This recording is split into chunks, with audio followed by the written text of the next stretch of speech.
Good evening, Camp Shoshana. Now, if you've got your outlines with you, I'd like you to turn to page 4 in your outline. To some of the homework I gave you way back when. Now, we're going through this suzerain vassal treaty called Deuteronomy, and we've been in the specific commandments of the covenant, and we've been working our way through them. And I know a number of you are asking the question, well, what does this mean to me? What relevance has this to me? And I'd just like to take us back to the beginning of the class, to page 4, item G in your outline, the importance of all Scripture. So first of all, remember, 2 Timothy 3:16 and 17, all Scripture is inspired by God and is useful for doctrine, instruction, correction, and training in righteousness, that the man or woman of God would be useful for every good work. So Deuteronomy is a part of that all Scriptures that is inspired by God and useful.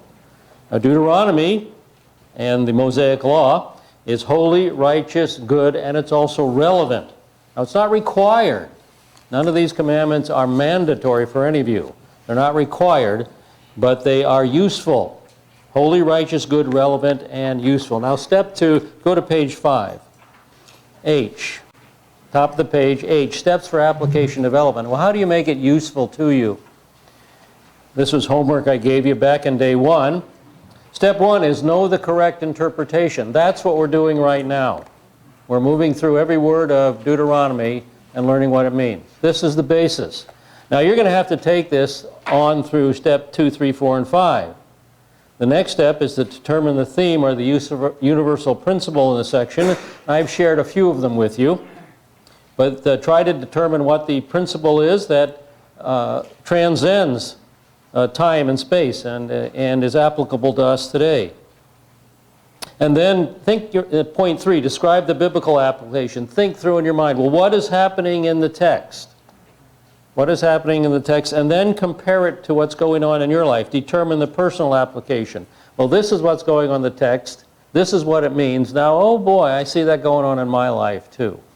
I see that going on in my life. So if you see an application, some kind of a principle going on in your life, then point 5 on page 6, don't just make it an intellectual thing. Develop a plan of action. Okay, I see this thing going on in my life. How am I going to make this practical? And then follow through. Okay? So even though a lot of these laws seem kind of distant and irrelevant, they all can be relevant to each of us. Maybe not at every moment in our lives, but as you go through these laws of Deuteronomy and we encounter the principles there, God can make this real to you if something similar comes into your life. So that's my preaching for the morning. Let's start up where we left off. Last session, we were in chapter 23. We're picking it up on verse 15 with the law of the escaped slave. All right, verse 15 here. Help if I turn this on. There we go. Verse 15. You shall not deliver unto his master a servant that is escaped from his master unto you. Now in the context, we're dealing with Gentile slaves that have escaped from a foreign country. He says not dealing with Jewish slaves who sold themselves as a bondservant in order to become debt-free. So as a result, this law goes totally contrary to the other law codes of the ancient Near East, which required the return of an escaped slave. Verse 16, he shall dwell with you in the midst of you in the place which he shall choose within your gates. That's, of course, within your cities. Where it pleases him, you shall not oppress him. So Israel becomes a place of refuge against oppression. Now as we turn to verse 17, we come to the law of prostitution. We begin with the law against temple prostitution. First of all, the female prostitute. There shall be no prostitute of the daughters of Israel. And the word there is kedeshah, which means that this is not a common prostitute. This is a female temple prostitute. And then a male, neither shall there be a sodomite in the sons of Israel. And that's a kadesh, that's a male temple prostitute. And in verse 18 we come to the common prostitute. You shall not bring the hire of a harlot, the word here is zonah, this is the common prostitute, or the wages of a dog, that's a common male prostitute, into the house of the Lord your God for any vow. Why? For even both of these are an abomination unto the Lord your God. So money wrongfully gained cannot be put into the tabernacle or temporal treasury. And sex workers are abhorrent to God because the sex industry attacks the sanctuary, the sanctity of marriage. All right, verse 19, we come to the law of taking interest. You shall not lend upon interest to your brother. Interest of money, interest of victuals, that's food, interest of anything that is lent upon interest. And the rules are in verse 20. There is a time when you can take interest. It's permitted to take interest from a Gentile. Unto a foreigner you may lend upon interest, but it's forbidden for the Jewish person. But unto your brother you shall not lend upon interest. And the basis, that the Lord your God may bless you in all you put your hand unto in the land, whether you go in to possess it. So Israel is to be distinct and different in regard to loans, and in regard to this financial practice. Verse 21, we come to the law of the vow. When you shall vow a vow unto the Lord your God, now the making of a vow is not mandatory, but if you do make a vow, this is the rule to follow. You shall not be slack to pay it. In other words, complete it promptly and fully. For the Lord your God will surely require it of you. It would be sin unto you. It's sin not to fulfill a vow, to break a promise. Verse 22. But if you shall forbear to vow, it shall not be sin unto thee. So again, it's not required to make a vow. Vows are not mandatory. Verse 23, but it is necessary to keep it. That which is gone out of your lips, you shall observe and do, according as you have vowed unto the Lord your God, a freewill offering which you have promised with your mouth. Moving on to verse 24, we come to the law of private property. And two areas of private property are examples. First of all, the vineyard. When you've come into your neighbor's vineyard, then you may eat of the grapes your full at your own pleasure, but you shall not put any in your vessel. Only eat to satisfy your immediate hunger. And verse 25, the grain field is another example. When you come into your neighbor's standing grain, then you may pluck the ears with your hand, but you shall not move a sickle onto your neighbor's standing grain. So again, you only eat to satisfy your immediate hunger and no more. And this is what Jesus and his disciples were doing in Luke chapter 5, verses 1 through 8. Now we get to chapter 24, verse 1, dealing with the law of divorce and remarriage. Verse 1. When a man taketh a wife and marries her, then it shall be, if she finds no favor in his eyes, because he has found some unseemly thing in her. Now the Hebrew there is ervat davar, and there's a debate about the proper meaning or translation. It can mean something indecent or a matter of uncleanness. Nobody knows quite what it is, but it's not adultery, since adultery was punishable by death. It's not premarital sex, since this was punishable by death. Now, erva means nakedish shame or disgrace, and with davar, the term could be rendered the shame of a thing or the shameful thing. We just really don't know what's best, but there's some options like a physical deformity that's discovered after marriage, some kind of immodest exposure, some unwomanly conduct, sexual incompatibility, we really don't know. But the response, then he shall write her a bill of divorcement and give it in her hand and send her out of his house. Then the issue of remarriage comes up. Well, what is she to do? And when she is departed out of his house, in verse 2, she may go and be another man's wife. A valid divorce is always grounds for remarriage, and that's the case here. And then the new circumstance is discussed in verse 3. And again, this is in the case of divorce. There's two cases discussed. The first case is divorce. If the latter husband hate her and writes her a bill of divorcement and give it into her hand and send her out of his house, the next case is widowhood. Or if the latter husband die, who took her to be his wife, then the prohibition in verse 4, her former husband, who sent her away, may not take her again to be his wife. After that, she is defiled. So she's defiled to him, the original husband. She's defiled by the second marriage to the original husband. For that is an abomination unto the Lord. You shall not cause the land to sin, which the Lord your God gives you for an inheritance. So no yo-yo marriages are permitted, back and forth, that kind of a thing. Marriage is a very serious issue with the Lord. Now in verse 5, we come to some various laws. Verse 5, we start with the law of the first year of marriage. When a man takes a new wife, he shall not go out in the host, that's the army and the military. Neither shall he be charged with any business. He shall be free at home 1 year. So he's to receive no military assignment of any kind.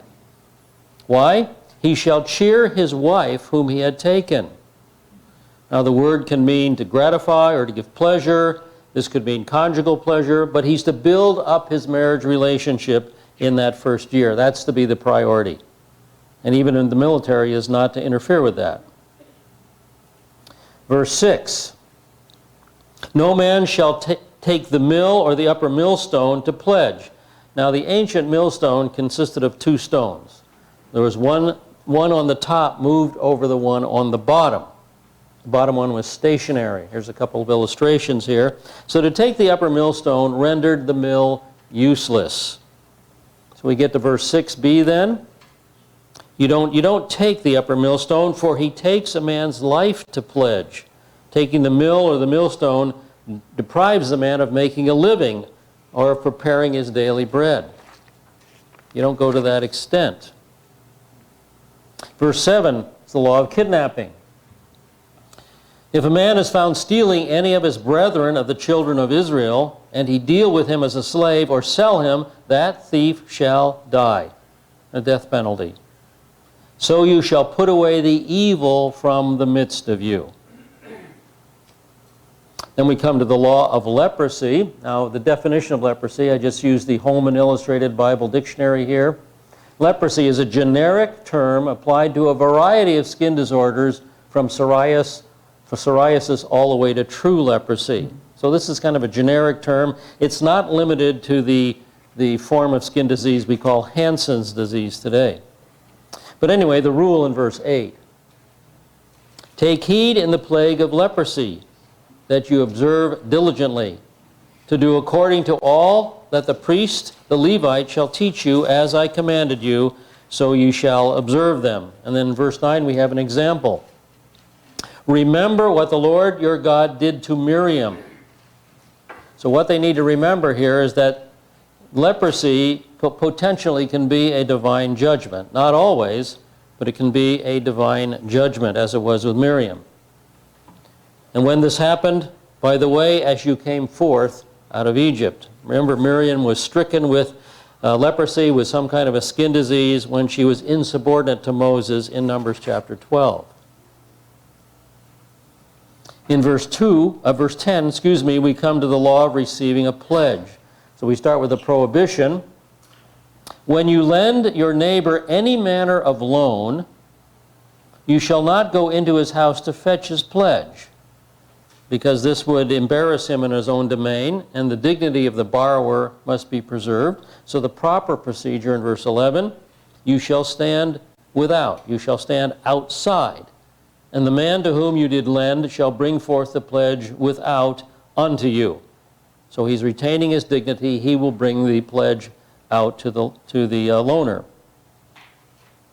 Now the law of retaining the pledge is in verse 12. If he be a poor man, You shall not sleep with his pledge. Now this is in reference to his garment. Do not keep it overnight is the idea.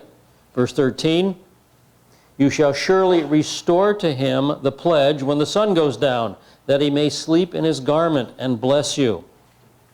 It shall be righteousness unto you before the Lord your God. So this is the correct standard of behavior to follow. Concern for the poor. Now we come to the law of hired servants in verse 14. You shall not oppress, that means to abuse your power. You shall not oppress a hired servant that is poor and needy, whether he be of your brethren, a Jewish person, or of the sojourners that are in your land within your gates. So that's a Gentile. Verse 15 concerns the payment of wages.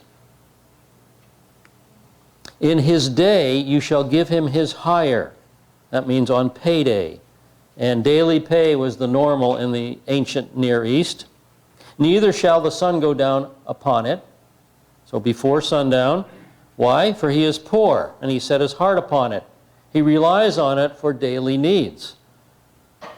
So if you don't pay him on time, lest he cry out against you unto the Lord, and it be sin unto you.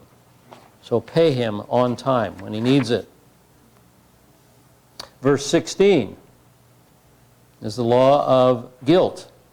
The father shall not be put to death for the children, neither shall the children be put to death for the fathers. Every man shall be put to death for his own sin. The principle is dealing with criminal law and human justice.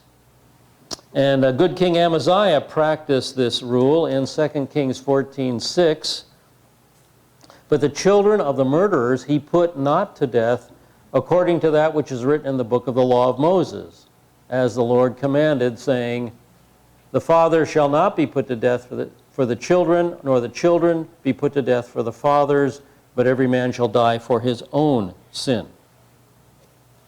Everybody should bear responsibility for their own sin. In verses 17,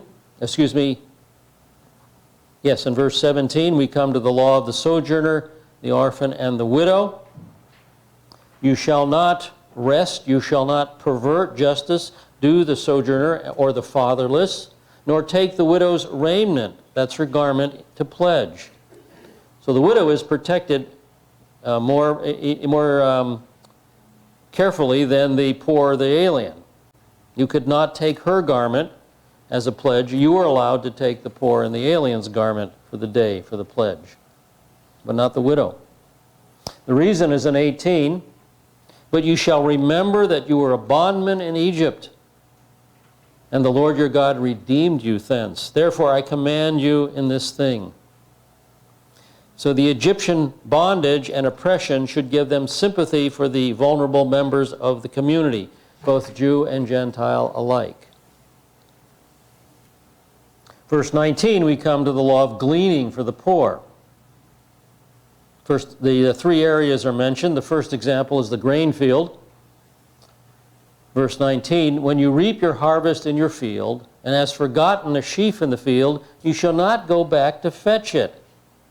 It shall be for the sojourner, the fatherless, and for the widow.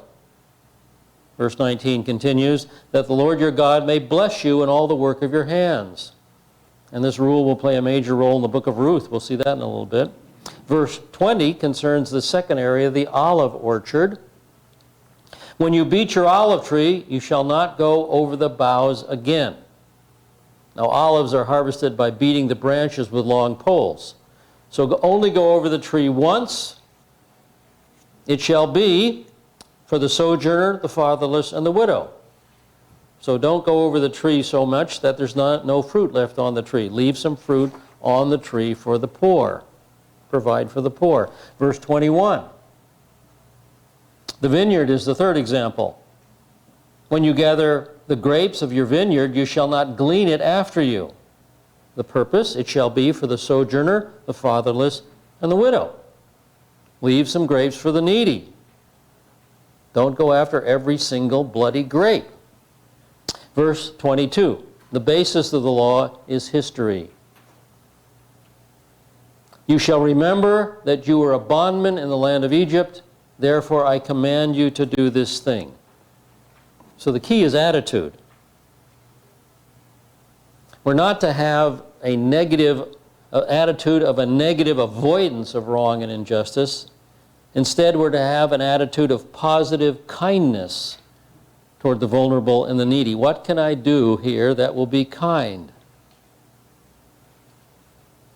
As we get to chapter 25, we come to the law of flogging in verse 1.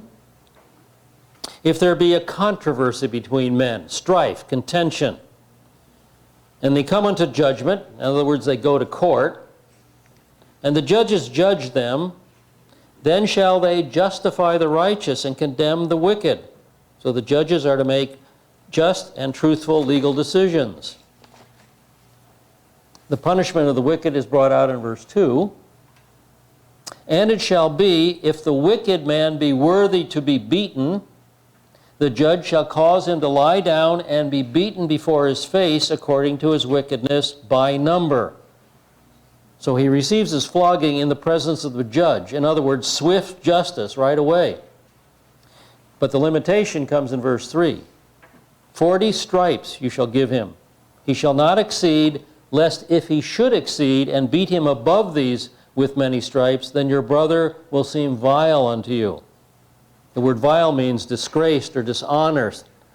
So there's a concern for dignity. We despise the sin, but not the sinner.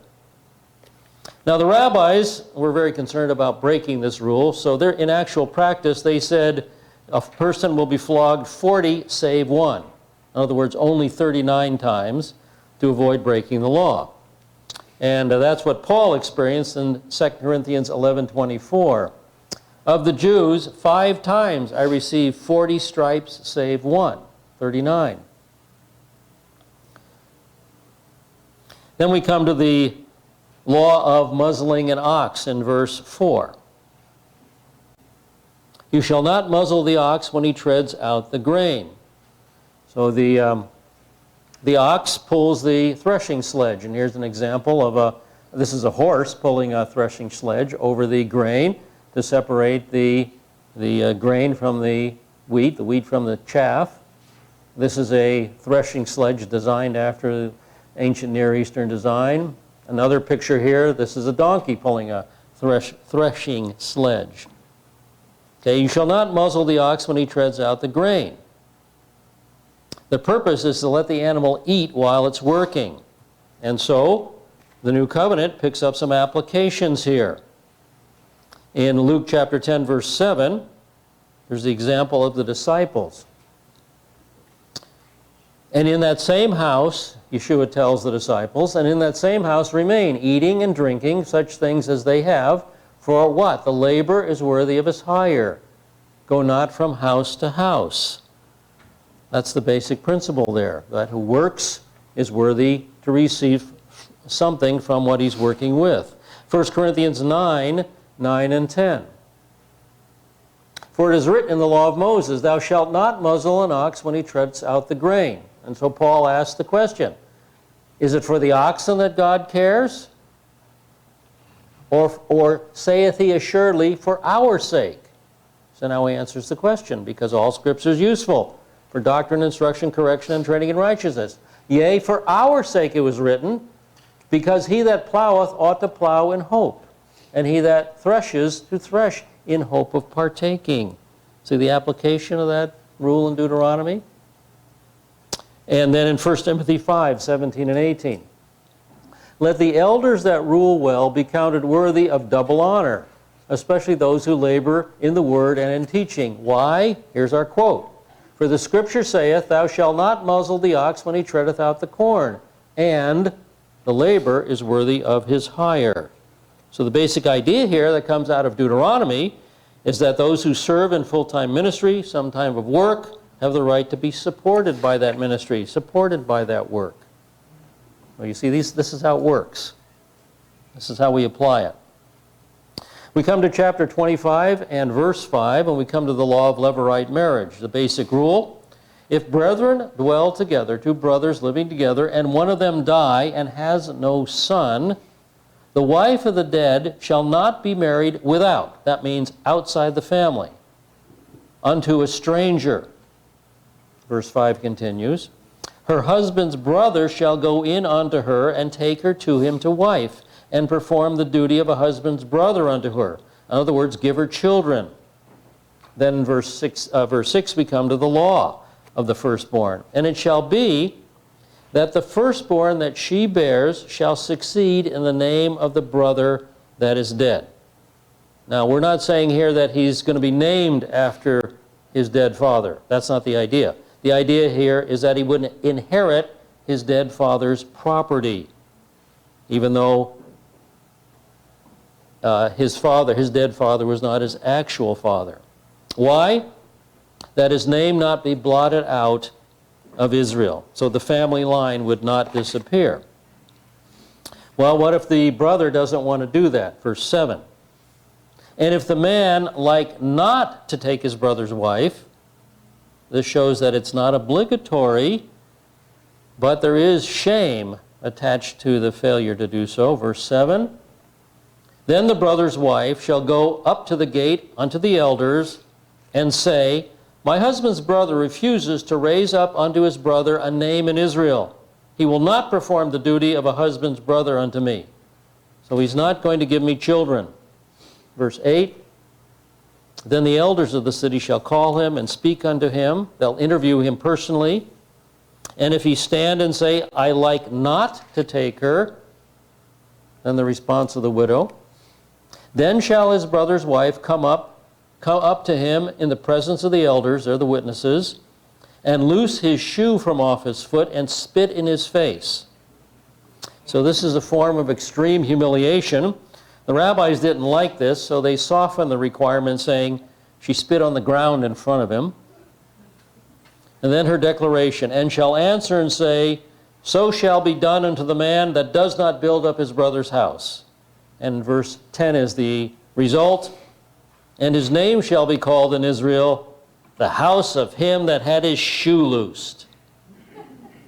Sounds kind of funny to us, but it was severe stigma in Israel, severe stigma for a refusal.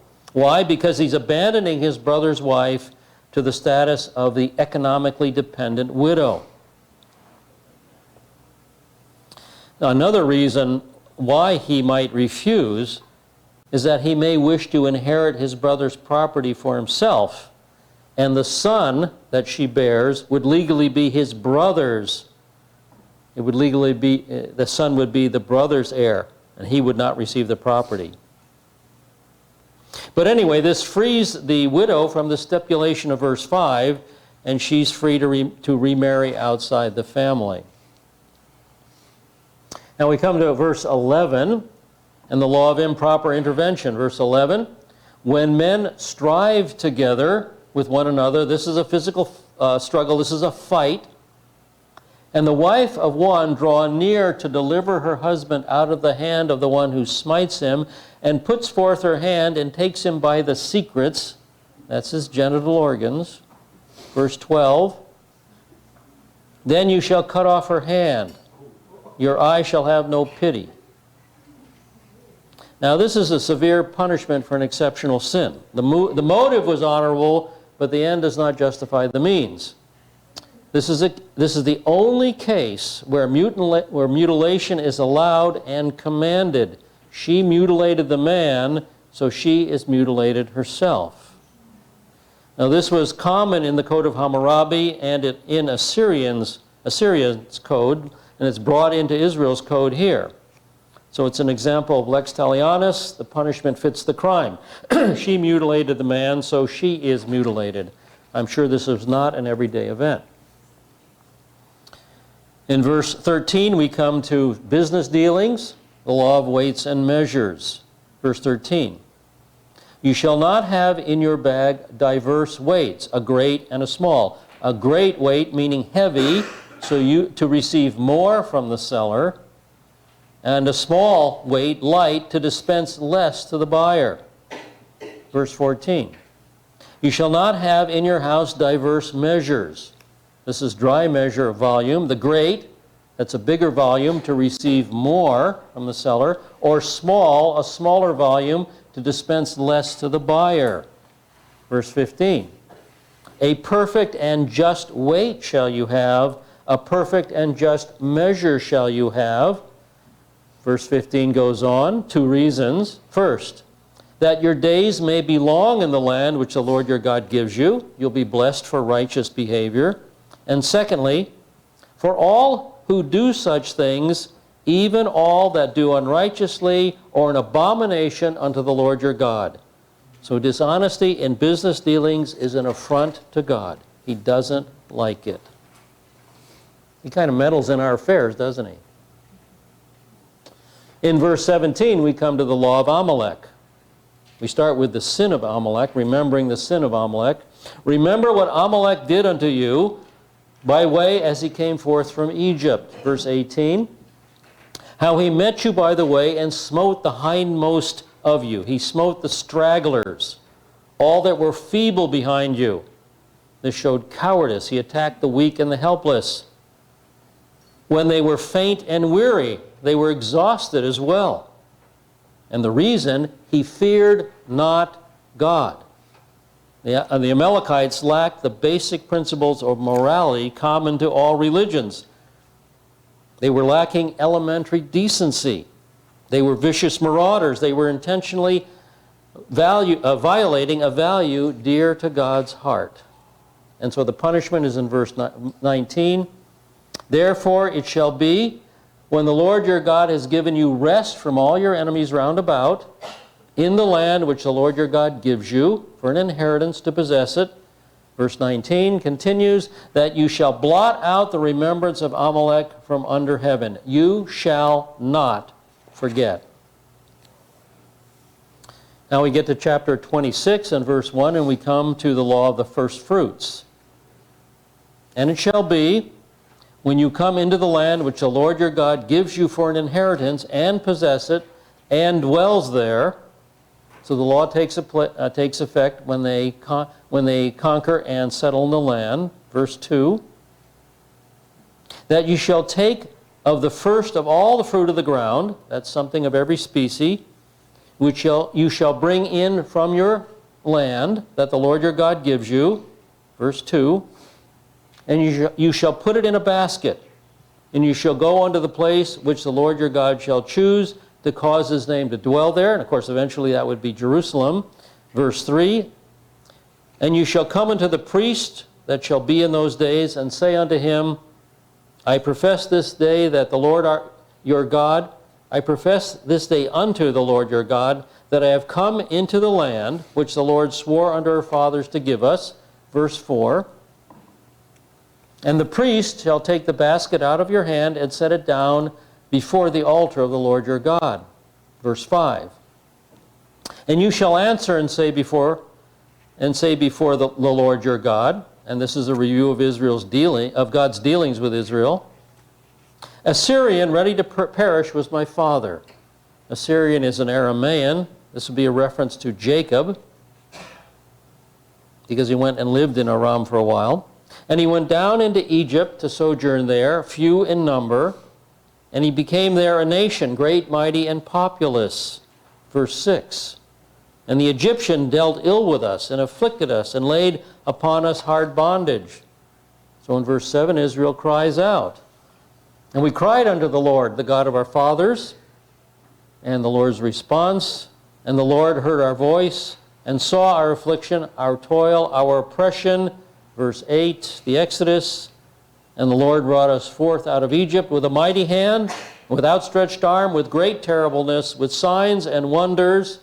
Verse 9, and he has brought us unto this place, and has given us this land, a land flowing with milk and honey. And of course, they're in the plains of Moab right now. They're getting ready to enter into that land. Verse 10, and now, behold, I have brought the first fruit of the ground, which you, O Lord, have given me.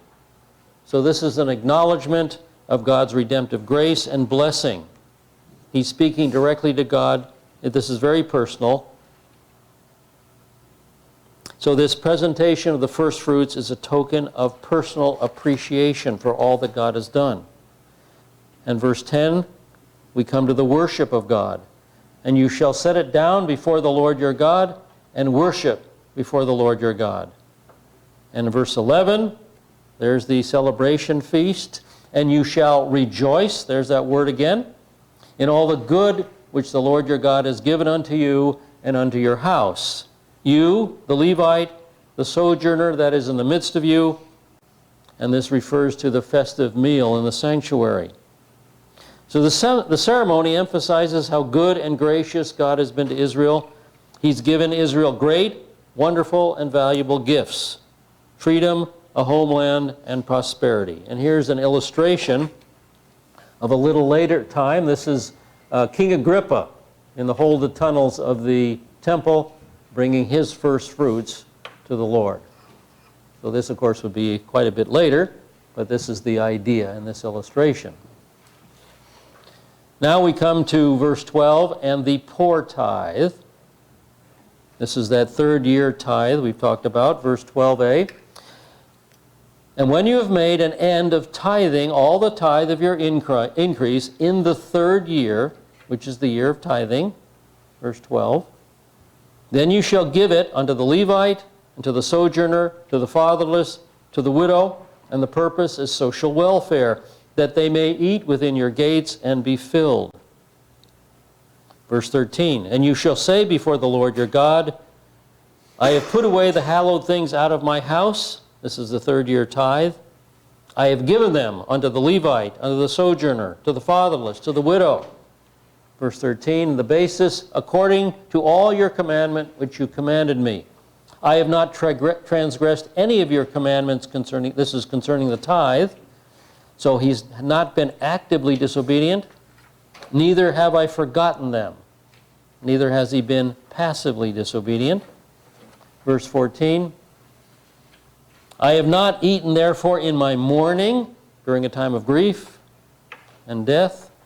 Neither have I put away thereof, being unclean. So he said this tithe had no contact with ceremonial defilement. Nor given therefore for the dead. It did not come in contact with the dead. And the basis is obedience. I have hearkened unto the voice of the Lord my God. I have done according to all that you have commanded me. And then he's to pray a prayer for blessing in verse 15. Look down from your holy habitation, from heaven, and bless your people Israel, and the ground which you've given us, as you swore unto our fathers, a land flowing with milk and honey.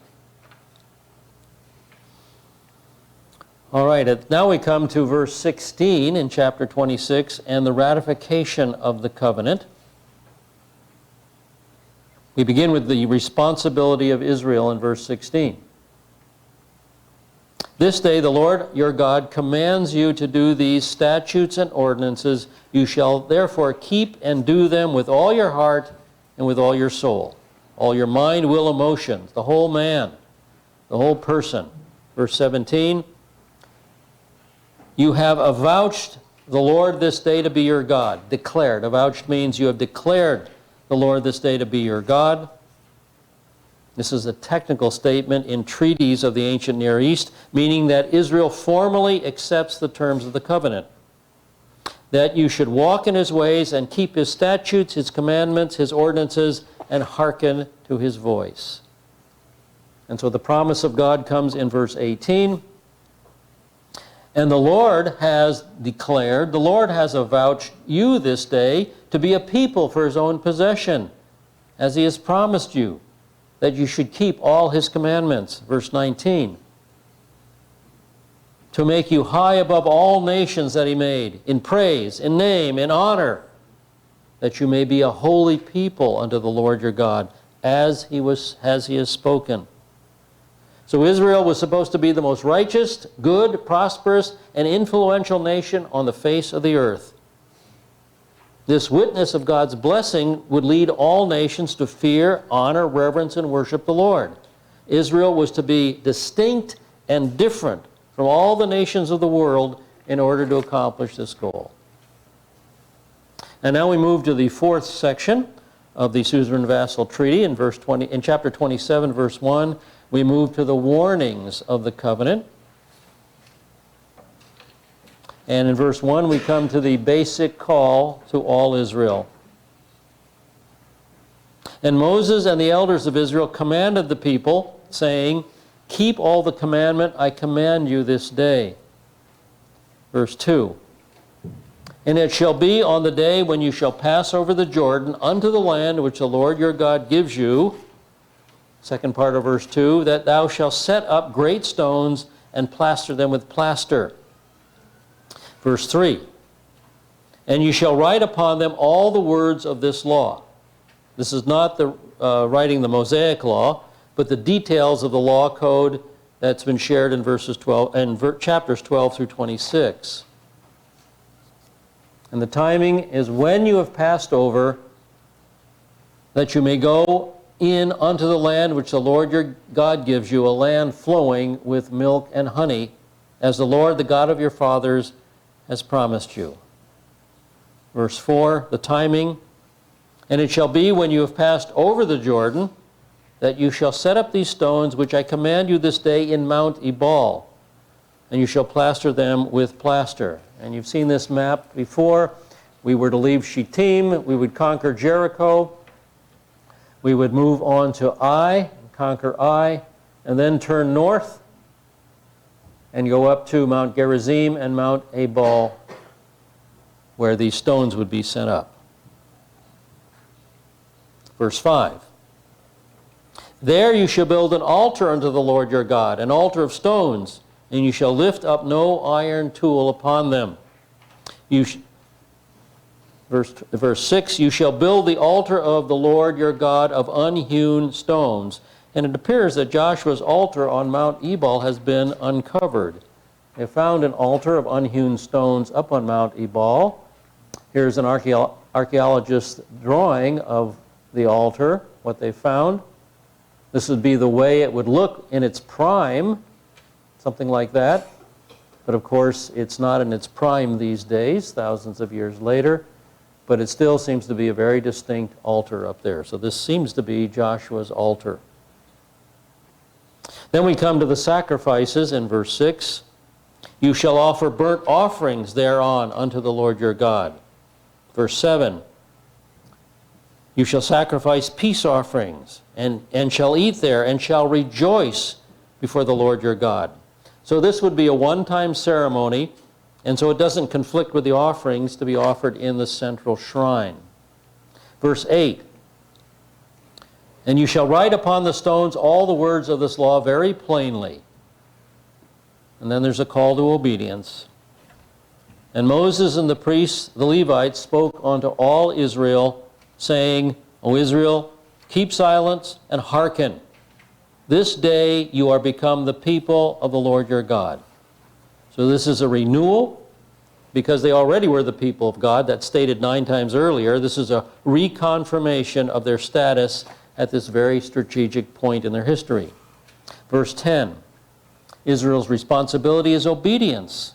You shall therefore obey the voice of the Lord your God, and do his commandments, his statutes, which I command you this day. And then the blessings on Mount Gerizim and the curses on Mount Ebal are highlighted. Verse 11 is the command. And Moses charged the people the same day, saying, verse 12, these shall stand upon Mount Gerizim to bless the people. No blessings are recorded here. They were uttered, but the focus here is the curses of the law. When you have passed over the Jordan, and then he starts naming the tribes. Simeon, Levi, Judah, Issachar, Joseph, and Benjamin. And then verse 13 on Mount Ebal. And these shall stand upon Mount Ebal for the curse. And the word curse here means a reversal of blessing. The tribes Reuben, Gad, Asher, Zebulun, Dan, and Naphtali. So this is a topographical map. I don't know how well you can see it, but this is Mount Gerizim here. And this is Mount Ebal over here on the east side. And between them, there is a valley. This valley is only 1,600 feet wide here, so it's thought that the tribes of Israel were on the lower slopes of that valley. Now, to the north, there are two little natural amphitheaters that might have served this purpose as well. But anyway, it's quite possible that's exactly where these tribes were standing.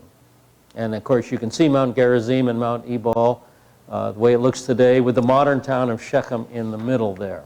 So they're at the base of these two hills, or two mountains. All right, the ceremony begins with the role of the Levites. And the Levites shall answer. Now the Levites were the priests. The Kohanim would stand in the middle. The family of Aaron would stand in the middle, and the other Levites would be on Mount Gerizim. And they would say unto all the men of Israel with a loud voice, verse 15 deals with idolatry, "Cursed be the man that makes a graven or molten image, an abomination unto the Lord, the work of the hands of the craftsman."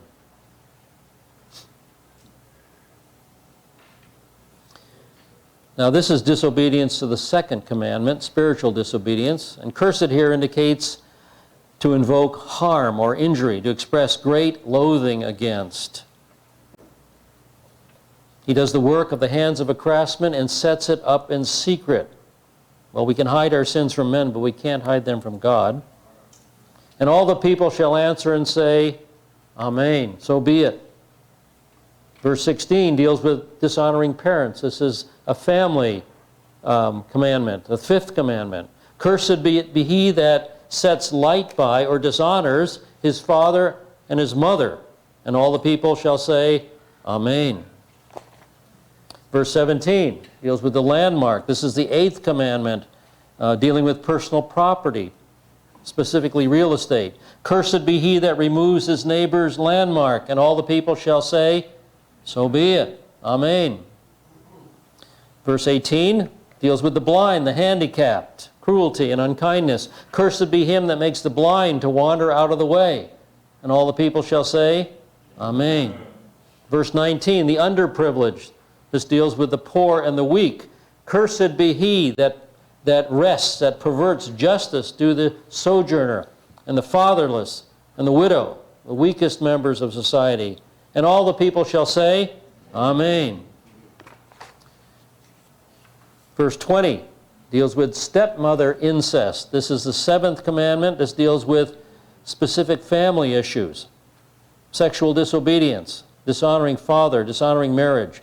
"Cursed be he that lies with his father's wife, because he has uncovered his father's skirt." His incest is dishonoring the father. And all the people shall say, Amen. Verse 21, bestiality. This is sexual perversion with animals. "Cursed be he that lies with any manner of beast." And all the people shall say, Amen. Verse 22 is sibling incest. This again dealing with family sexual perversion, the seventh command. "Cursed be he that lies with his sister, the daughter of his father, or the daughter of his mother." And the response, all the people shall say, Amen. Verse 23, in-law incest. Again, family sexual perversion, the seventh commandment. "Cursed be he that lieth with his mother-in-law." And all the people shall say, Amen. In verse 24, we come to secret murder. This deals with the sixth commandment. "Cursed be he that smite his neighbor in secret." This is verse 24. And all the people shall say, Amen.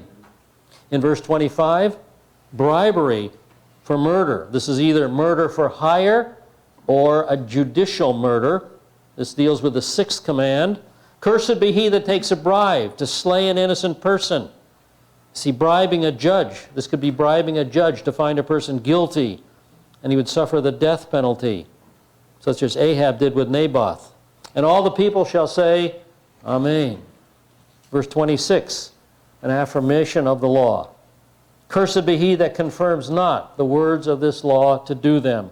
And all the people shall say, Amen. This is a summary of the whole book. Now the specifics about the nature of both the blessing and the cursing will be given in chapter 28. And the ceremony itself was performed in Joshua chapter 8, verse 33. Now we come to the condition for blessing in chapter 28, verse 1. And it shall come to pass, if you shall hearken diligently unto the voice of the Lord your God, to observe to do all the commandments which I command you today, that the Lord your God will set you on high above all the nations of the earth. Verse 2. And all these blessings shall come upon you and overtake you. So this shows us that the promise of chapter 26, verses 16 through 19 is conditional. If you obey, you'll have blessing. If you disobey, you'll experience the curses. So this is a second statement of the condition. If you shall hearken unto the voice of the Lord your God. He's repeating this for emphasis. So the list of blessings, verse 3. Blessed shall you be in the city. Blessed shall you be in the field. This is the location. The entire country, the metropolitan areas, the rural areas will be blessed. Verse 4.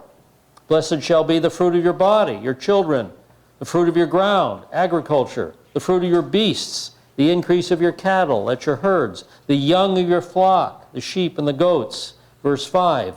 Blessed shall be your basket, that's fruits and vegetables, your kneading trough, that's grain, wheat, and barley. Verse 6, blessed shall you be when you come in, blessed shall you be when you go out. That's your daily activities. Verse 7, the Lord will cause your enemies to rise up against you to be smitten before you. They shall come out against you one way, that's an organized military attack, but they shall flee before you 7 ways. That's a disorganized panic defeat and retreat. Verse 8, the Lord will command these blessings upon you in your barns, that's your granaries, your storage buildings are going to be full to overflowing. And in all you put your hand unto, all your endeavors will succeed. And he will bless you in the land which the Lord your God gives you. And the condition, repeat it again. The Lord will establish you for a holy people unto himself, as he has sworn unto thee, if you shall keep the commandments of the Lord your God and walk in his way. Verse 10. And all the peoples of the earth will see that you are called by the name of the Lord, and they shall be afraid of you. Now this word afraid means the fear that accompanies reverence. They're going to go, whoa, those people are different. Verse 11. And the Lord will make you plenteous for good in the fruit of your body, that's abundant children, in the fruit of your cattle, large prosperous herds, in the fruit of your ground, abundant produce, in the land which the Lord swore to your fathers to give you. Verse 12. And the Lord will open unto you his good treasure, the heavens, to give the rain of your land in its season, to bless the work of your hands. So abundant rain guarantees prosperity. And the status of Israel in verse 12 in regard to finances. You shall lend unto many nations out of your surplus funds, and you shall not borrow. There'll be no financial needs. Plenty of wealth to go around. Not true of Israel today, unfortunately. Verse 13, leadership.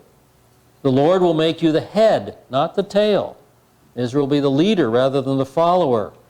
You shall be above only. You shall not be beneath. You will always thrive and never decline. You'll always lead. And then the fourth statement of the condition, verse 13. If you shall hearken unto the commandment of the Lord your God, which I command you this day to observe and do them. Verse 14. You shall not turn aside from any of the words which I command you this day, on the right hand or the left, to go after other gods to serve them.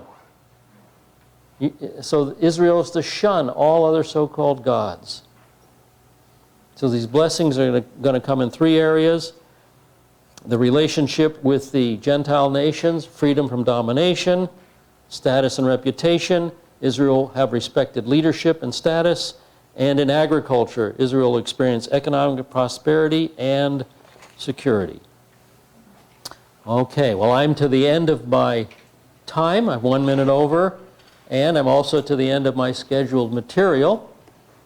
And so we'll pick this up next session on chapter 28, verse 15, with curses for disobedience. All right, any announcements or anything? All right, you're dismissed.